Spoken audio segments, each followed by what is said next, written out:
Yo adofo otienka Siasia High School. Siasia High School ebaye emfie bebreni a yetwemu efie aduasa. Ye school a GS ene waye agye atum. A wo maye ho kwan emma ye bibia emma empo ye tro sorry ewo ye bria hase.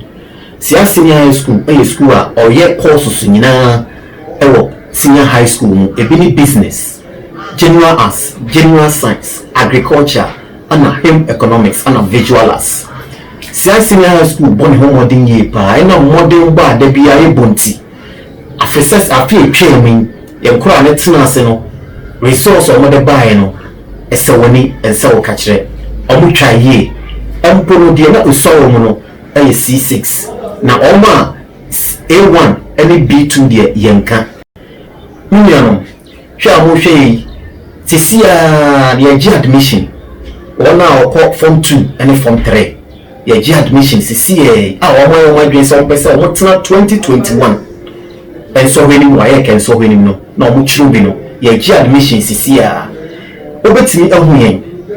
Said ye can say CCA. Ewo Kumase Bonso Tech Road.